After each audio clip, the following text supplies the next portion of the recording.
Well, first of all, this is all well telegraphed, so today's announcement is nothing new, so I don't see there should be much market reaction as a consequence. A lot of it's all about the unknowns, but in terms of what you just referred to earlier, it's really about the Fed. And whilst it looks increasingly likely, odds on for a rate rise in September, that's largely priced into the market, and that's what the Fed has telegraphed in terms of FOMC minutes.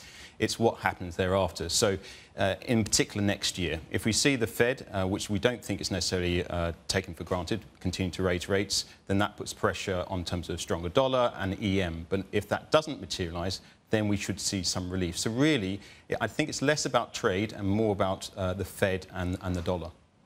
Are you surprised then, Andre, to see U.S. Treasuries where they are at the moment? Because if you're talking about the strength of the economy that Wilbur Ross was just speaking to CNBC about, talking about the expected path for the Fed, many have said, well, shouldn't the 10-year yield be going higher as well? And what does this mean for the EM reaction?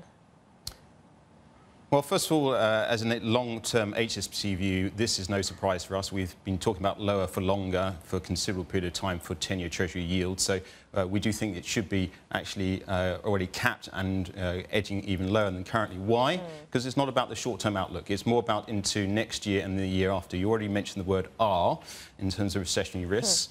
When you look at the curve, 2s, 10s, it's the lowest since 2007.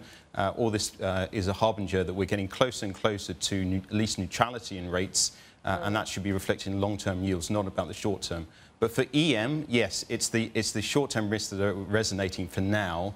And so until we get clarity on that long-term view in terms of the Fed funds, then that shows volatility for EM. But for me, there's a good reason why Treasury yields are pinned down. It's about the dollar, though, that matters more for EM.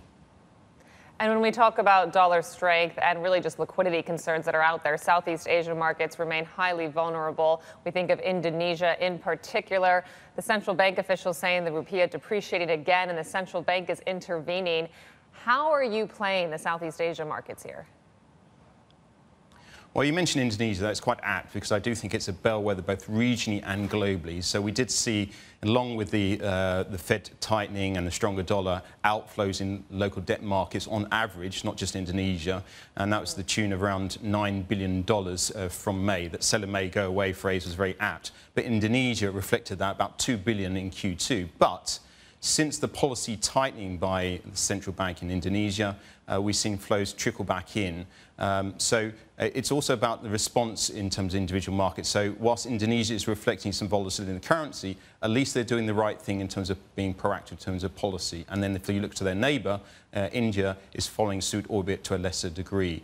So this is very important in comparison to other markets when you look across the shores like Turkey, for example, which have yet to raise rates in terms of at least the last meeting.